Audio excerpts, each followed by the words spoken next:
In this lesson, we're going to cover the topic of limits.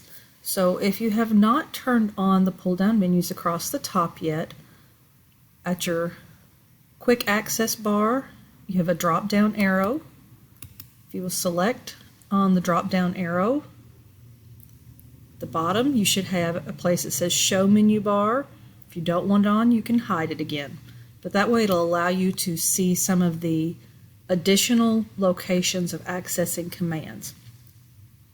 In this particular case, under Format, we will be able to access our layers, our dimension styles, units, and limits. So for right now, we've already gone through changing your units. Now we're going to look at drawing limits. I have been using AutoCAD for a long time, so a lot of times I just type in the word, which gets me the same thing. So if you can be quicker at typing that in and you don't have the format bar, you just type in LIMITS and you're there. So what you need to understand about limits is they really are just in model space, and they are used to allow you a visual on your screen to get used to the space that you are allowed to draw in. And when I say allowed, I simply mean what's going to fit on a plotted piece of paper when you're done. So you have an unlimited drawing space here. So you can create all different size of file type drawings. So civil engineering, they use thousands of feet. Mechanical, we may use a couple of inches. So giving you that wide range. So the first thing we need to understand is we're limiting to the paper sizes. So knowing your paper sizes, you have metric paper in numbers, you have inch paper numbers, and there is a slight difference in mechanical size paper and architectural paper. Architectural paper is slightly bigger by just 1 inch all the way around. So what we would be looking at would be just a basic mechanical paper. So an A size sheet of paper is your 8.5 by 11. A B size sheet is 11 by 17. A C size is 17 by 22.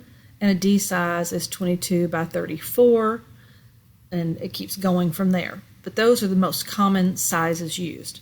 So for this class, most of the things that we're going to do will fit on an A or B size sheet. So we're going to use a B size sheet, which is the 11 by 17.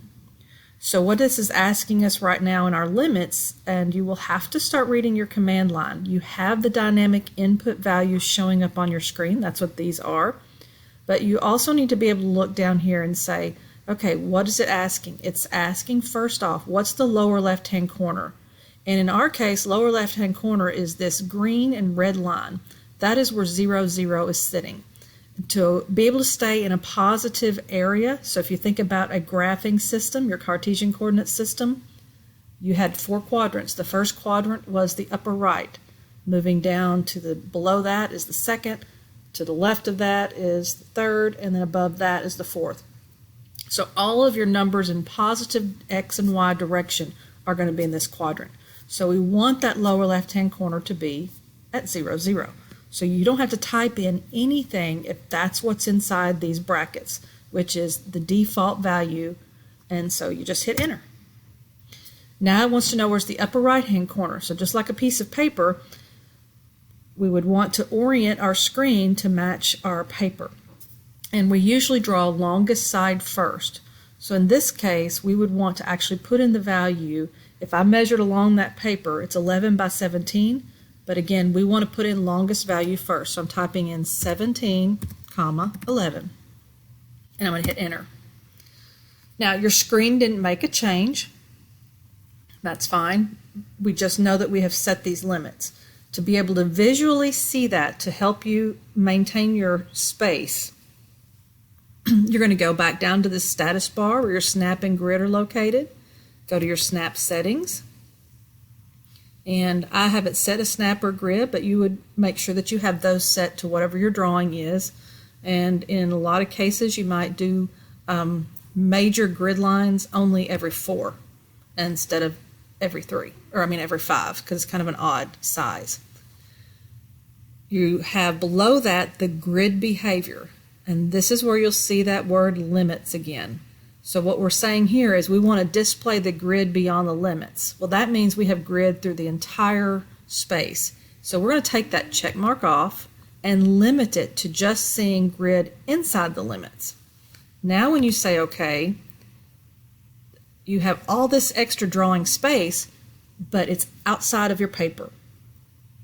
So I can pan, bring this over, and this is my actual 11 by 17 square, the area I have to work in.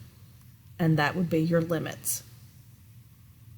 Now later we will translate that over to these layout tabs, but for right now what you just need to know is that if you're going to create a drawing and you're going to put a border and a title block on it as we start moving and progressing in AutoCAD, that if it doesn't fit within this space, it's probably not going to go on the paper that you would be printing it on at the end.